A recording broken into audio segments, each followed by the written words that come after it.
உங்களுக்குலாம் ரொம்ப ரொம்ப பெரிய மனசு வேணுங்க. ஒன்றும் பயப்படாதீங்க, கிரெஞ்சி வரவும் முடியாது. அப்படி பார்த்துட்டு போறாங்க. என்ன தைரியம் இருந்தா பிஆர்கே விளாக்ஸ பார்த்துட்டு போவாங்க. சிச்சோ அவரா பயங்கரமான வரச்சே. நின்னு சப்ஸ்கிரைப் பண்ணிட்டு தானே போனோம். அப்படித்தான்டா பேசுவேன், அப்படித்தான் பேசுவேன். ஏங்க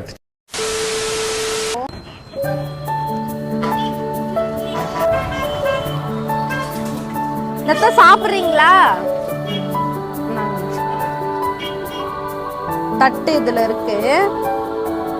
குஸ்கா தான். நாங்க சாப்பிடு. அங்க இருக்கும் தரலாம்.